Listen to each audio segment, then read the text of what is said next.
Assalamualaikum warahmatullahi wabarakatuh. A'udzu billahi minasyaitonir rajim. Bismillahirrahmanirrahim.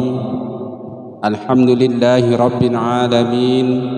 Allahumma shalli wa sallim ala sayyidina Muhammad wa ala ali sayyidina Muhammad.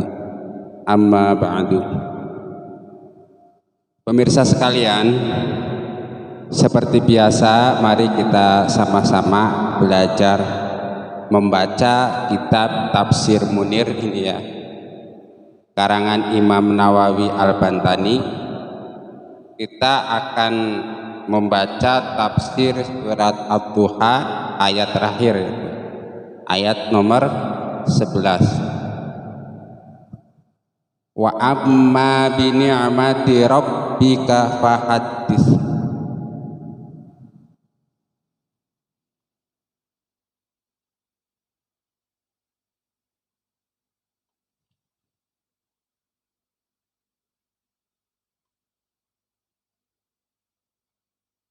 Wa amma bi ni'mati rabbika fahaddits. Wa amma bi ni'mati rabbika, lan anapun kelawan nikmat pangeranmu Muhammad, fahaddits, mongko ceritakanlah, sampaikanlah. Qala Mujahid, qala wis dawuh sapa Mujahid Imam Mujahid, tilkan ni'matu utai mengkono-mengkono nikmat iku hiya utai mengkono-mengkono nikmat iku Al-Qur'anu Al-Qur'an.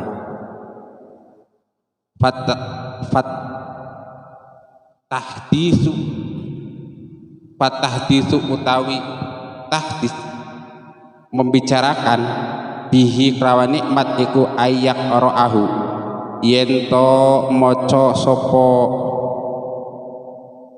Kalau di sini tadi ke Nabi Muhammad. Kalau masa di bahasanya umum, ayak ra'ahu yento moco sopo wong hu ing Al-Qur'an, wa yuqri'u ulan bacaaken sopo Nabi Muhammad ing Al-Qur'an ghairahu ing liyane Nabi Muhammad. Waruwiya, nah segitu dulu ya. Wa amma bi ni'mati rabbika fahaddits. Ini asli ayatnya itu kitabnya khusus kepada Nabi Muhammad, tapi nanti berlakunya untuk umum. Maksudnya untuk umum itu selain Nabi Muhammad juga. Apa yang dimaksud nikmat di sini? Kalau kata Mujahid,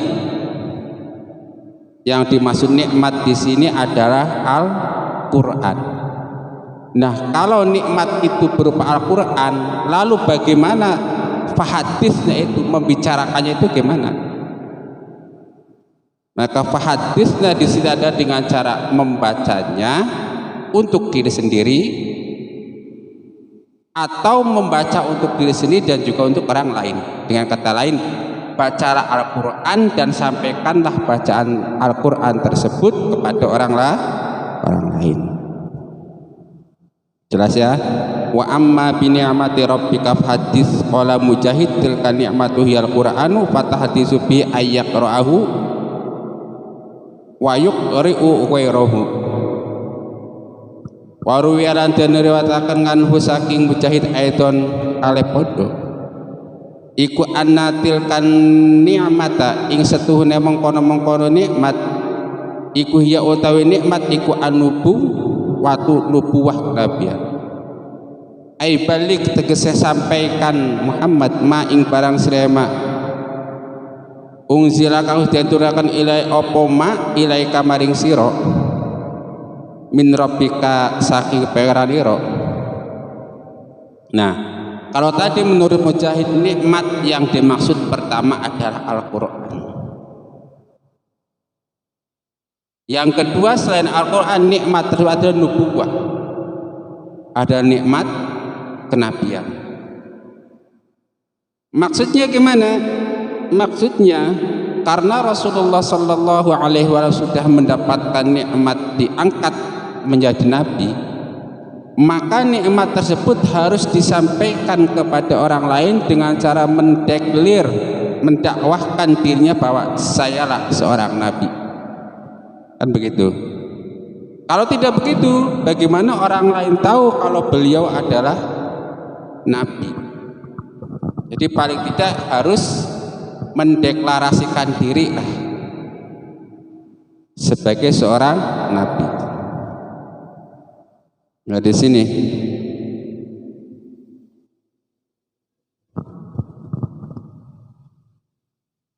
anna tilka ni'matahi an-nubuwah ay balik ma'unzila ilaika min rabbik. Lalu bagaimana setelah mendeklarasikan dia sebagai seorang nabi, maka selanjutnya adalah menyampaikan apa-apa yang telah disampaikan oleh Allah Subhanahu wa taala kepada Rasulullah sallallahu alaihi wasallam. Maka salah satu kalau kita dulu belajar waktu di madrasah ibtidaiyah misalnya, salah satu sifat wajib bagi para nabi dan rasul adalah tabligh, yaitu menyampaikan apa yang sudah diberikan oleh Allah kepada nabi tersebut. Konteksnya ada kepada Rasulullah. Dan sifat muhalnya adalah kitman, menyembunyikan.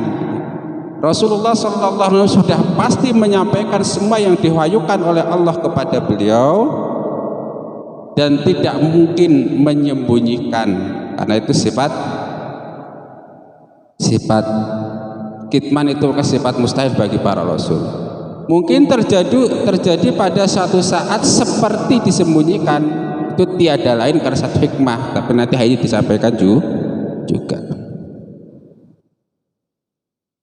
Waruwiyalan dan riwayatkan lanjut. Waruwiyalan dan riwayatkan anil Husain saking Sayyidina Husain ibni Ali radhiyallahu anhuma annahu qala idza, di sini amil tak ya, idza amil ta khairan fahaddits bihi ikhwanaka liyaqtadu bika illa anna hadza innama yuhsinu idzalam yatadamman riya'an wa dhanna anna ghairahu yaqtadi bih. Nah di sini Sayyidina Husain cucu Rasulullah sallallahu alaihi wasallam, yaitu putra Sayyidina Ali radhiyallahu anhuma, itu berkata idza amilta arikalane wis amal berbuat sapa sira khairon ing kebagusan, hadis mongko ceritakanlah apa bihi kebagusan, ceritakan ikhwanaka ing saudara-saudara kamu, saudara-saudara sira lah, sedulur-sedulur ira, liyak tadu supaya pada manut, pada mengikuti sapa ikhwan bika kelawan sira, illa anna hadza, tetapi ne angin pesine iki ikrah menceritakan kebaikan yang pernah kita perbuat, iku innama yusinu angin pestine bagus, idza lam yatadumman arikane ora nyimpen riya wa dhanna lan yakin anna ghayrahu ing setuhune liyane man iku yak tadi bakal ikut bihi kelawan man. Nah di sini ceritakannya Husain, Sayyidina Husain cucu Rasulullah sallallahu alaihi wasallam itu berkata, apabila kita telah berbuat suatu kebaikan, maka ceritakanlah kebaikan tersebut kepada orang lain. Tujuannya apa? Tujuannya supaya orang lain tersebut mengikuti kebaikan yang telah kita kerjakan tersebut. Itu tujuannya satu. Tapi Sayyidina Husain di sini juga memberikan catatan, dengan catatan kita itu istilahnya bisa menghindar dari bahaya riya. Catatan kedua, kita yakin bahwa orang yang kita kasih tahu tersebut akan mengikuti kebaikan yang kita ceritakan. Jadi jelasnya begini, misalnya kita telah sedekah, 100.000 lah misalnya. Maka ada baiknya kita bercerita kepada orang-orang yang kita yakin akan membawa maslahat baik bagi diri kita maupun bagi diri orang lain tersebut. Misalnya, alhamdulillah kemarin saya baru bersedekah 100.000 ke keropak masjid misalnya.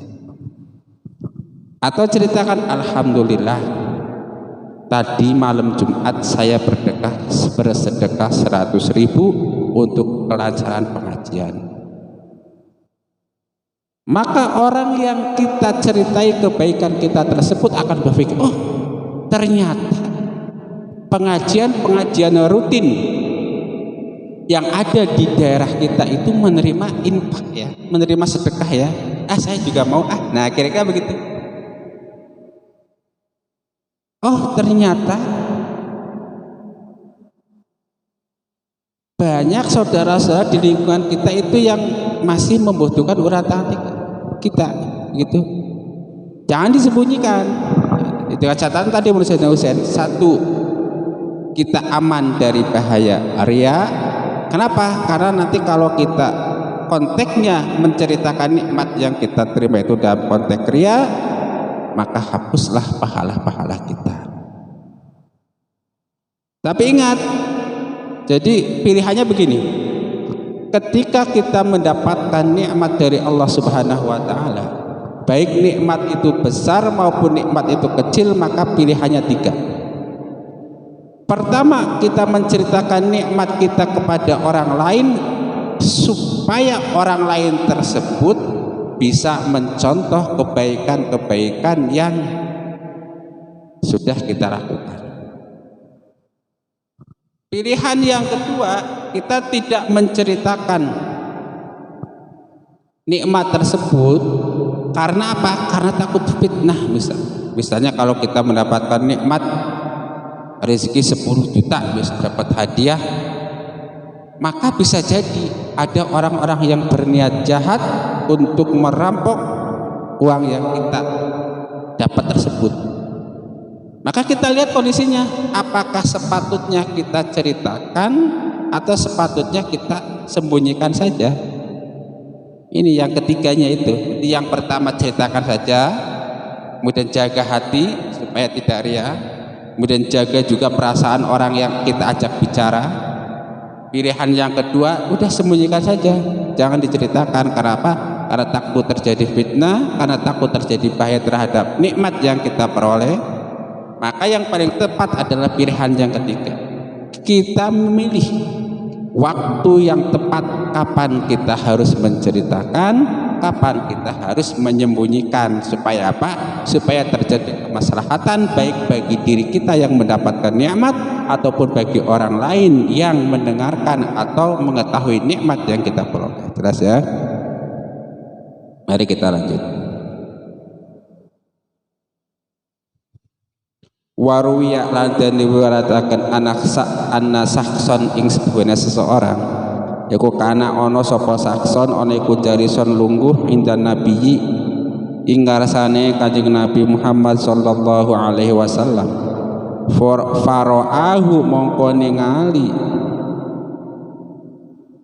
hu ing sakson sapa nabi rasasyabi ing pakai pakaian yang kumul lah, pakai pakaian yang lusuh. Kalau sekarang pakaian yang jelek misalnya begitu. Faqala mongko dawuh sapa Rasulullah sallallahu alaihi wasallam, ala kamalun, apakah kamu punya harta? Qala mongko jawab sapa saksun tadi, naam, betul. Faqala mongko dawuh sapa Rasulullah sallallahu alaihi wasallam lahu maring saksun,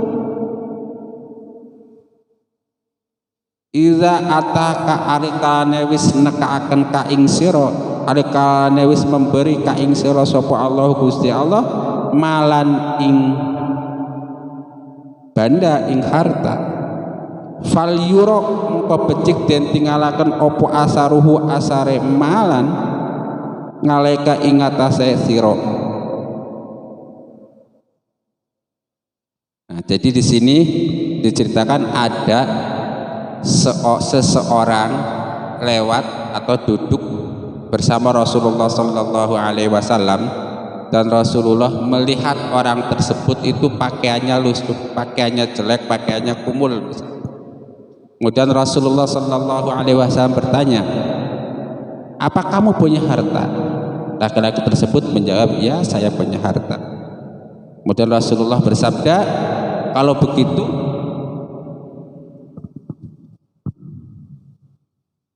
kemudian Rasulullah Shallallahu Alaihi Wasallam bersabda, kalau Allah Subhanahu Wa Taala telah memberimu harta, maka perlihatkanlah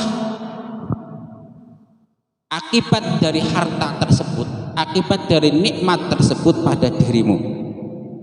Maksudnya kira-kira begini, kalau Allah sudah memberi kita nikmat harta yang banyak, maka tunjukkan nikmat harta tersebut dengan cara apa? Dengan cara memakai pakaian yang layak. Ya, kalau orang banyak harta, orang banyak duit, ya layaknya pakaian orang banyak duit gimana? Bagus, mahal, tentu dengan catatan tadi itu, tidak dalam rangka riya, tidak dalam rangka wujud, tidak dalam rangka takabur, tetapi dalam rangka tahadus bin ni'mah, dalam rangka syukur, dalam rangka dakwah supaya orang lain mengikuti kita. Misal, kalau kita pakaian selalu bagus, maka akan ada orang yang bertanya, loh, sampean ini meskipun kerjanya kelihatan tidak terlalu berat, nyantai-nyantai saja, tapi pakainya bagus-bagus, kayak banyak duit, gimana tuh cara nyari duitnya? Nah, otomatis dengan cara begitu orang lain akan bertanya. Nah, kalau orang lain sudah bertanya, maka kita punya kesempatan untuk berdakwah kepada dia, punya kesempatan untuk memberitahu bagaimana cara mencari harta yang halal dan banyak seperti itu. Tetapi kalau kita punya uang banyak, punya pekerjaan halal, tidak ditampakkan, makannya seadanya, pakaian seadanya, kendaraan seadanya, padahal duit ada ratusan juta di rekening, padahal harta banyak, maka tidak ada orang lain yang mau bertanya, tidak akan ada orang yang mau bertanya kepada kita tentang bagaimana mencari harta yang banyak tersebut, sehingga kita tidak punya kesempatan untuk mendakwahi mereka, orang-orang itu maka harus ditampakkan. Nah, contoh paling real yang bisa kita jumpai orang-orang yang mendapatkan nikmat banyak tetapi tidak mau menampakkan nikmatnya itu adalah sebagian oknum pengemis, peminta-minta. Oknumnya ini ya, kita sering menyaksikan berita-berita baik di televisi, di dunia YouTube, di dunia medsos itu, para pengemis yang ketika diamankan oleh Satpol PP ternyata dia memiliki tabungan, memiliki uang yang banyak sampai ratusan juta. Tapi meskipun duit ratusan juta ini kan nikmat dari Allah, tetapi ini para pengemis tidak mau menampakkan nikmat tersebut dalam bentuk pakaian yang bagus, tidak mau menampakkan nikmat tersebut dalam kendaraan yang layak, tidak mau menampakkan dengan makan yang enak sehingga kemudian kulit kita menjadi bagus, kencang, berdahaya, sehingga tampaklah bahwa makhluk-makhluk Allah yang mendapat nikmat dari Allah itu tampangnya keren, ganteng, pakaiannya bagus, kerjaannya layak dan lain-lain, sehingga citra Islam akhirnya akan bagus dengan muslim-muslim yang bagus tersebut. Nah, tetapi para oknum nih, saya katakan oknum para pengemis, oknum para peminta-minta tersebut itu justru menyembunyikannya karena apa? Karena supaya dia itu bisa terus meminta. Nah, maka oknum pengemis ini minimal itu melakukan 3 keburukan. Keburukan pertama, menyembunyikan nikmat Allah yang dia berikan. Sudah punya uang ratusan juta kok tidak ditampakkan. Sudah gitu dia melaksanakan Keburukan yang kedua itu apa? Dengan cara terus meminta-minta padahal dia uang sudah banyak. Oke, mungkinlah ketika di awal-awal profesi dia menjadi pengemis, mungkin dia itu miskin, nggak punya pekerjaan, mau makan susah, sehingga dia harus mengemis. Ini mungkin bagus dalam konteks itu. Tapi pada akhirnya yang tadinya terpaksa menjadi kebiasaan, setelah menjadi kebiasaan kemudian menjadi perusahaan. Nah inilah yang kemudian tidak dibenarkan dalam ajaran Islam. Itu contoh yang konkret itu begitu. Oknum pengemis yang menyembunyikan nikmat yang diberikan Allah. Nah selain pengemis pun kemungkinan diri kita itu meskipun punya uang banyak tidak pernah bercerita kepada orang lain. Karena apa? Karena takut orang lain ngutang kepada kita. Oh jadi ingat, nah, salah satu barokah kalau kita bercerita kita punya nikmat yang banyak atau yang layak itu adalah orang lain itu merasa aman dari kita. Contoh misalnya, kalau saya bercerita kepada saudara-saudara saya, kepada adik-adik saya bahwa saya itu punya uang banyak nih, punya beras banyak, baju bagus-bagus, otomatis saudara-saudara saya tersebut, adik-adik saya tersebut itu akan merasa aman. Wah ini kakak saya tidak mungkin ngutang kepada saya karena duitnya banyak gitu. Memberi rasa aman kepada orang lain bagus apa bagus? Bagus. Nah begitu pun orang lain, tetangga kita, saudara kita, teman-teman kita itu akan merasa aman dari gangguan kita. Gangguan apa? Gangguan kita ngutang pada mereka, gangguan kita bisa minta apa ke mereka. Kenapa? Kita tahu setidaknya kita itu memberikan rasa aman kepada orang lain karena kalau kita menampakkan nikmat. Nah beda lagi kalau kita tidak menampakkan nikmat, kita setiap hari pakaiannya jelek padahal uang banyak,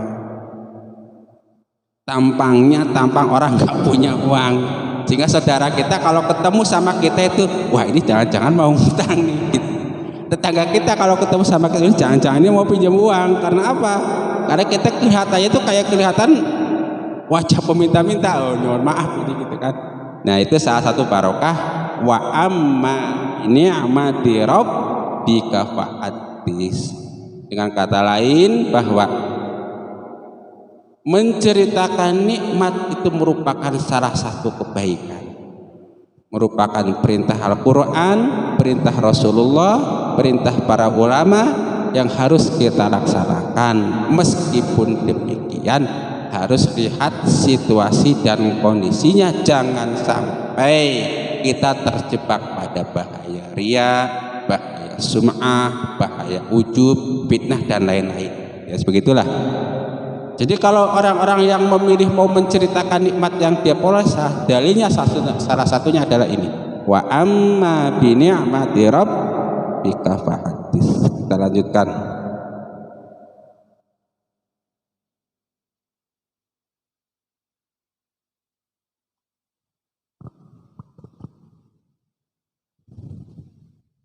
Waruwiya lan diriwayatkan annahu istuna Rasulullah sallallahu alaihi wasallam qala innallaha jamilun yuhibbul jamal wa yuhibbu ayyura asarun ni'mati ala abdihi.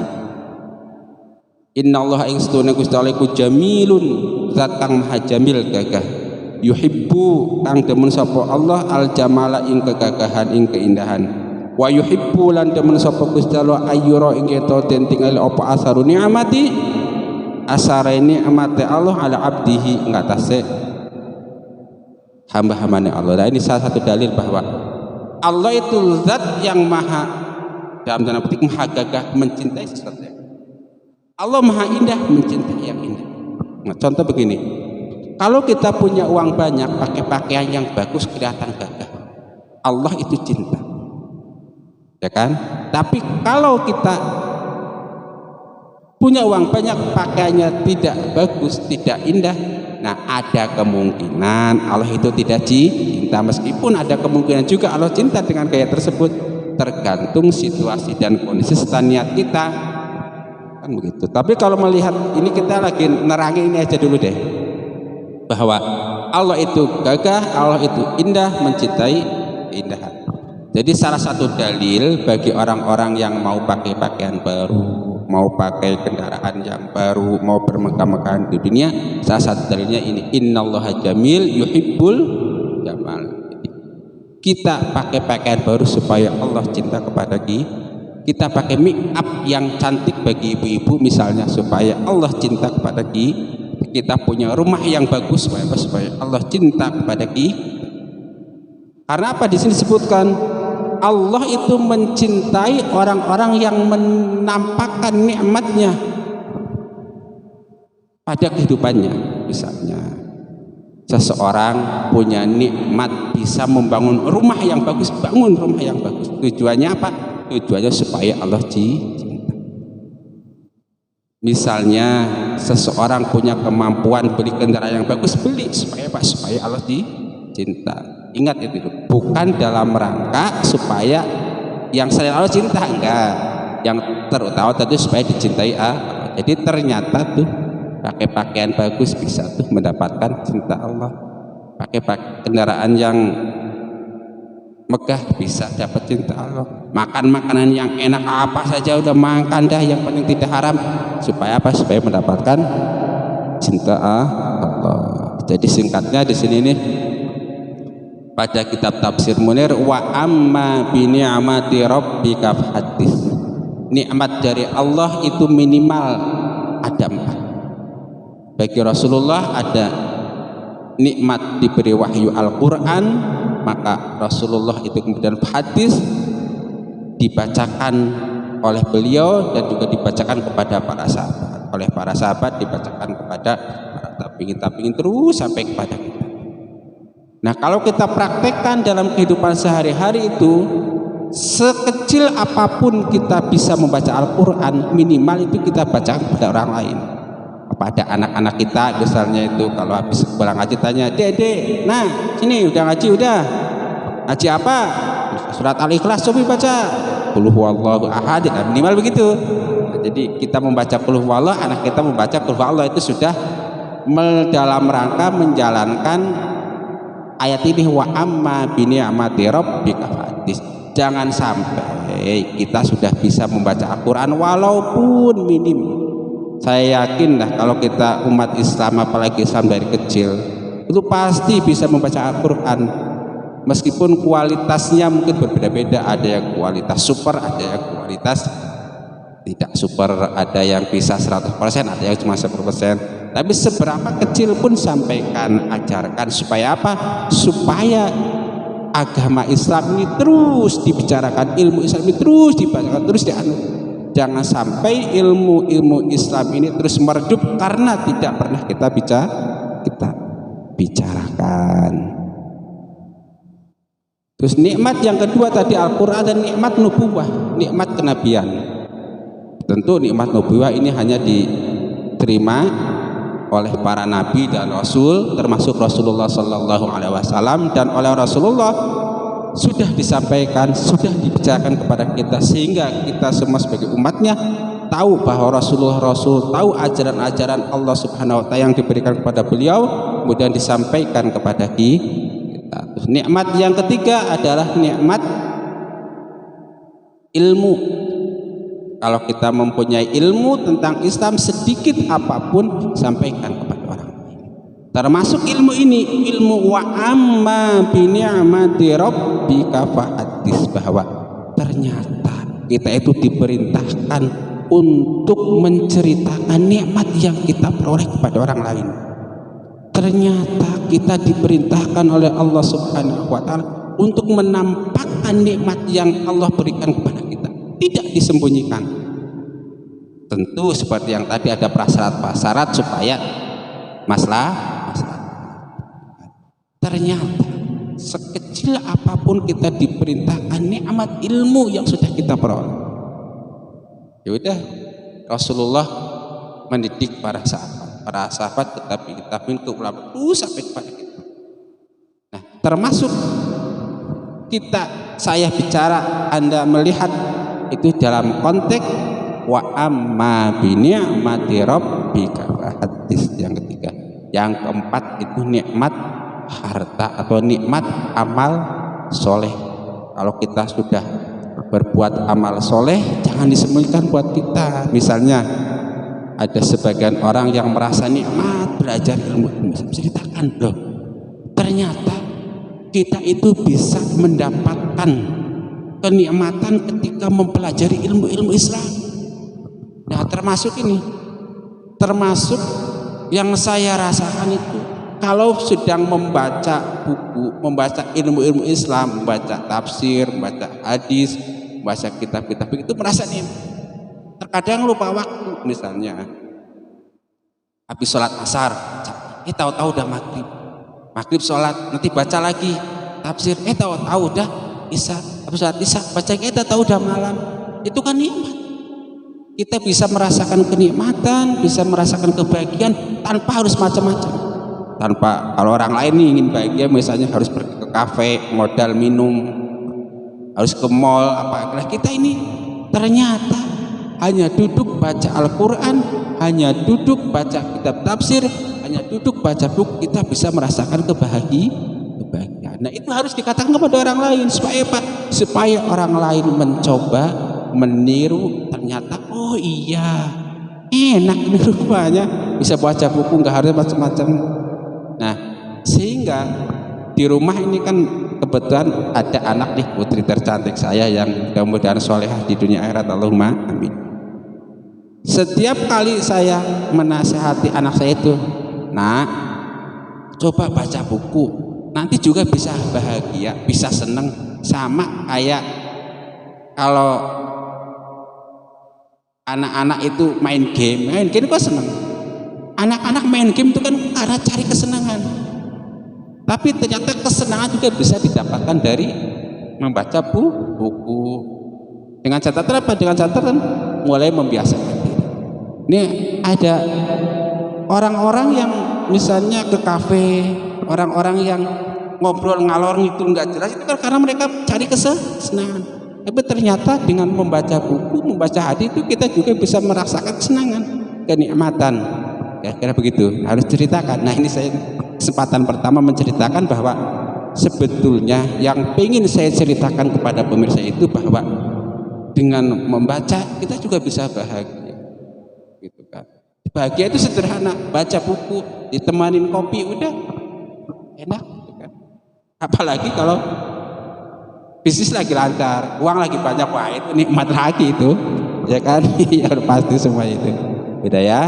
Ini tafsir murni sudah kita baca. Wa amma bi nikmati rabbika fahadits, itu maksudnya begitu. Maksudnya kalau kita tahu sedikit tentang Al-Quran, baca dan sampaikan. Kalau kita tahu sedikit tentang nubuwah kenabian Nabi Muhammad SAW, maka ceritakanlah kisah-kisah Nabi Muhammad kepada yang lain. Kalau kita tahu sedikit ilmu, sampaikanlah walau sedikit. Kalau kita bisa berbuat amal soleh, maka ceritakan amal soleh tersebut dengan tujuan apa? Dengan tujuan supaya orang lain bisa meniru amal soleh yang kita lakukan. Sekarang coba kita di Tanwirul Mikbas nih, min tafsir Ibnu Abbas. Apa tafsiran wa amma bi ni'mati rabbika hadis?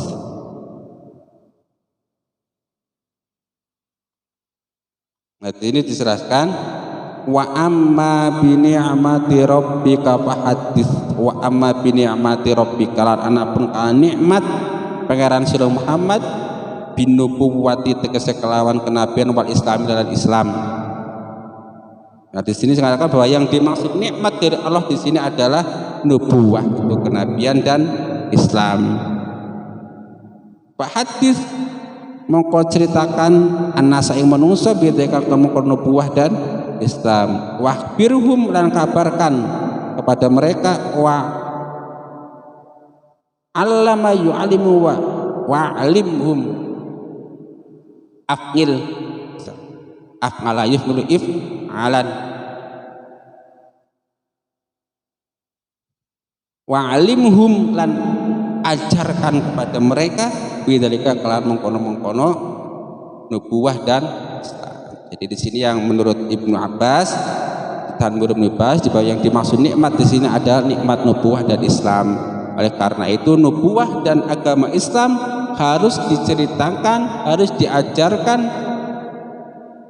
kepada umat. Dan alhamdulillah kita sudah ribuan tahun ditinggalkan oleh Rasulullah Sallallahu Alaihi Wasallam, tetapi kita tetap dalam agama Islam. Karena apa? Karena agama Islam yang diwahyukan oleh Allah Subhanahu wa taala kepada Rasulullah, kemudian diceritakan kepada para tabi'in, kemudian diceritakan kepada para sahabat, saya kepada para tabi'in, terus sampai kita terus dibicarakan. Jika kita tahu ajaran Islam ini dan itu, nah itu. Oleh karena itu kita harus tetap membicarakan, menyebarkan ajaran-ajaran Islam semampu kita tentunya.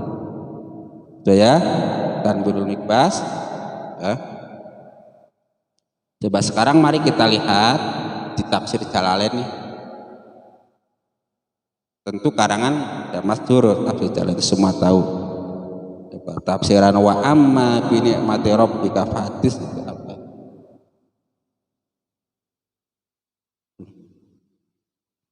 Wa amma bi ni'mati rabbika 'alaika bi nubuwah wa ghairiha. Wa amma bi ni'mati rabbika 'alaika bi nubuwah wa ghairiha. Yang dimaksud nikmat di sini bagi Rasulullah itu adalah nikmat nubuwah wa ghairiha lah selain nubuwah. Selain nubuwah itu apa? Ya tadi disebutkan menurut Ibnu Abbas adalah agama Islam. Tadi disebutkan dalam tafsir Munir maksudnya adalah Al-Quran. Ada tambahannya lagi adalah ilmu, ada tambah lagi adalah harta dan lainnya begitu. Fahadis maka ceritakanlah di sini ditafsirkan akhbir, kabarkanlah. Jadi istilahnya apa yang Allah wahyukan kepada Muhammad jangan disimpan, tapi sampaikan, ajarkan kepada umat manusia. Ya udah itu. Nah sekarang coba mari kita lihat di ini online nih tafsir Ibnu Katsir. Apa maksudnya? Wa amma bi ni'mati rabbika fahaddits.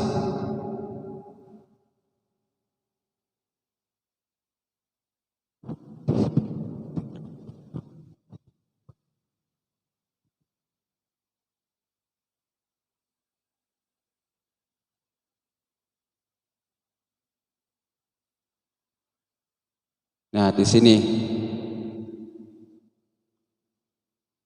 innallaha ta'ala yuhibbu ayyura atharu ni'matihi ala abdi.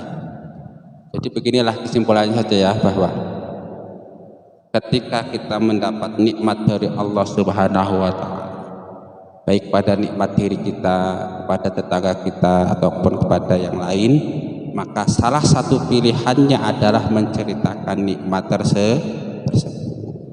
Tapi ketika menceritakan nikmat yang kita peroleh atau menampakkan nikmat kita kepada orang itu dalam rangka ta'addus bin nikmah, dalam rangka syukur bin nikmah.